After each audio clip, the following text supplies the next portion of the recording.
Hello friends, જય Shri Krishna. Sumita kitchen કોર્નરમાં તમારું સ્વાગત છે.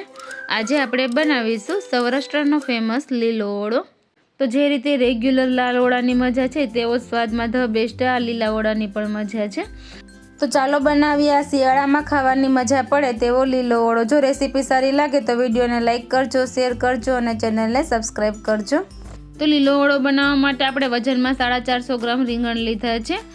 તો સૌથી પહેલાં આપણે રીંગણને શેકવાના છે. તો શેકવા માટે તેની ઉપર પહેલાં આપણે તેલ લગાવી દઈશું. તેલ લગાવવાથી શેક્યા બાદ રીંગણની છાલ ઇઝીલી નીકળી જશે. તો આ રીતે તેલ લગાવી દઈશું અને તેના ડીટીયાનો ભાગ આ રીતનો હોય તેને આપણે ઉપરથી રિમૂવ કરી લેશું. તો આ રીતે આપણે બંને રીંગણના ડીટીયા કાઢી લેવાના છે. ત્યારબાદ આપણે નાઇફની મદદથી આ રીતે કાપા લગાવી દઈશું. તો રીંગણની ચારે સાઈડ આપણે આ રીતે કાપા લગાવી લેવાના છે. આ રીતે કાપા લગાવવાથી રીંગણ અંદર સુધી એકદમ સારી રીતે બફાઈ જશે. હવે આપણે રીંગણને શેકવા માટે ગેસ ઉપર રાખી દઈશું. તો ગેસની ફ્લેમ મીડિયમ રાખીને આ રીતે રીંગણને ફેરવીને આપણે રીંગણને શેકી લેવાનું છે. તો આ રીતે બધી સાઈડ ફેરવીને આપણે બંને રીંગણને સારી રીતે શેકી લેવાના છે. તો રીંગણ શેકતા શેકતા આપણે સાઈડમાં આ રીતે ગ્રીન વેજીટેબલ પણ ચોપ કરી લીધા છે. તો તેમાં આપણે લીલી ડુંગળીનો વ્હાઈટ પાર્ટ અને ગ્રીન પાર્ટ આ રીતે કટ કરી લીધો છે. અને લીલું લસણ પણ આપણે તેનો વ્હાઈટ પાર્ટ અને તેના પાંદડાનો ગ્રીન પાર્ટ આ રીતે કટ કરી લીધો છે.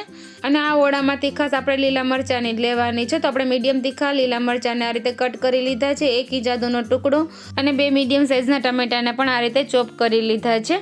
રીંગણ શેકાઈ ગયા છે તેને આપણે સાઈડમાં ઠંડા થવા રાખી દઈશું. ત્યાં સુધીમાં આપણે બીજી તૈયારીઓ કરી લેશું. તો મરચાંને આપણે ચોપરમાં ઝીણા વાટી લેશું અને લસણને પણ વાટવાનું છે. તો તમે આ રીતે ચોપરમાં પણ ઝીણું ઝીણું વાટી શકો છો અને તમારી પાસે ચોપર ન હોય તો આ રીતે મોટા પેસલમાં પણ તેને વાટી શકો છો.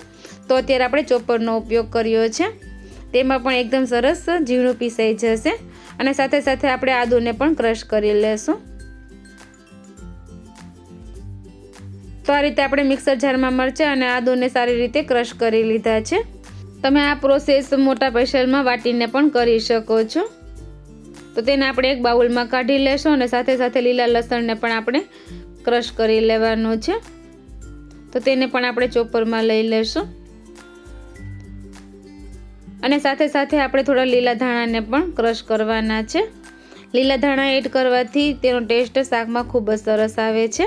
તો લીલા ધાણાને પણ આપણે ચોપરમાં લઈ લેશું અને બધી સામગ્રીને સારી રીતે ક્રશ કરી લેશું. તો આ રીતે આપણે લીલા લસણ ધાણાને સારી રીતે ક્રશ કરી લીધું છે. તેને પણ આપણે પ્લેટમાં લઈ લેશું. તો આ રીતે આપણે લીલું લસણ અને ધાણાને પણ સારી રીતે ક્રશ કરી લીધા છે. અને સાથે સાથે મરચાં અને આદુને પણ વાટી લીધા છે. હવે રીંગણ પણ સારી રીતે ઠંડા થઈ ગયા છે. તો તેની આપણે છાલ કાઢી લેશું. તો તમે જોઈ શકો છો ઉપર આપણે તેલ લગાવ્યું હતું તો છાલ ઇઝીલી સારી રીતે નીકળી જાય છે. તો આ રીતે આપણે બંને રીંગણની છાલ કાઢી લેવાની છે. તો રીંગણની છાલ નીકળી જાય ત્યારબાદ તેને આપણે મેશ કરવાના છે. તો નાઇફની મદદથી આ રીતે કટ લગાવીને તેને આપણે આ રીતે મેશ કરી લેશું. તો રફલી આ રીતે નાઇફની મદદથી કરશો તો રીંગણા એકદમ સરસ બફાઈ ગયા હશે. તો ઇઝીલી તે મેશ થઈ જશે. તો આ રીતે આપણે બંને રીંગણાને મેશ કરી લેશું. તો આ મેશ કરેલા રીંગણનો આપણે લીલો ઓળો બનાવવાનો છે. તો તેના માટે આપણે પેનમાં 3 થી 4 ટેબલ સ્પૂન તેલ એડ કરશું. તેલ થોડું ગરમ થઈ જાય ત્યારબાદ તેમાં આપણે ચોપ કરેલી ડુંગળી એડ કરી દઈશું. તો ડુંગળીનો વ્હાઈટ પાર્ટ એડ કરવાનો છે. તો ડુંગળી થોડી સતળાઈ જાય ત્યારબાદ તેમાં આપણે લીલું લસણ એડ કરવાનું છે. તો આપણે લીલું લસણને ચોપ કરીને રાખ્યો હતો તે એડ કરી દઈશું. તેને પણ આપણે 1 થી 2 મિનિટ સાતળી લેશું.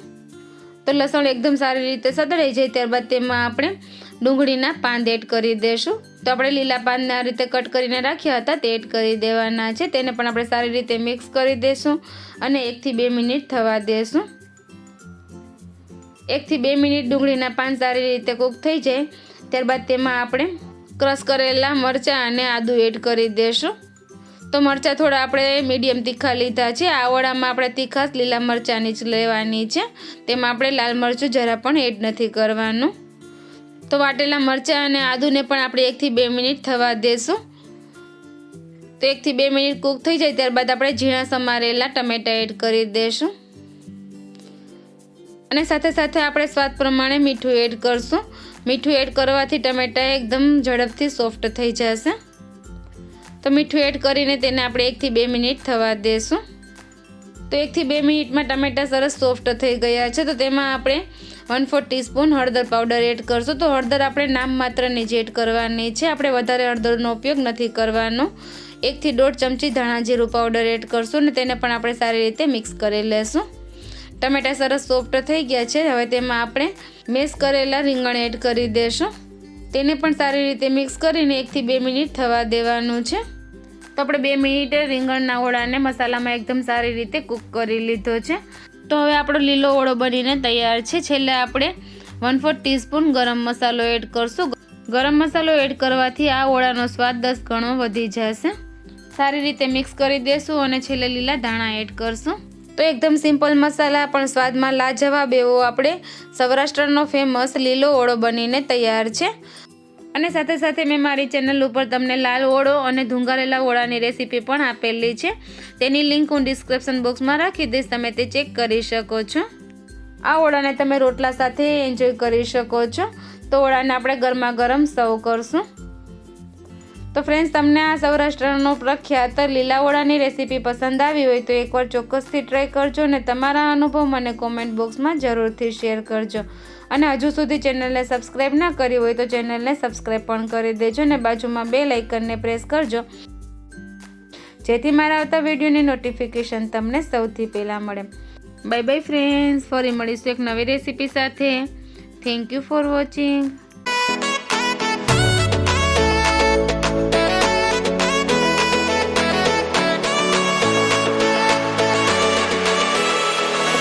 ફ્રેન્ડ્સ, તમને મારી રેસીપી પસંદ આવતી હોય તો ચેનલને લાઇક કરજો, શેર કરજો અને સબસ્ક્રાઈબ કરજો અને બાજુમાં બેલ આઇકનને પ્રેસ કરજો, જેથી મારા આવતા વિડીયોની નોટિફિકેશન તમને સૌથી પહેલાં મળે. Bye bye friends.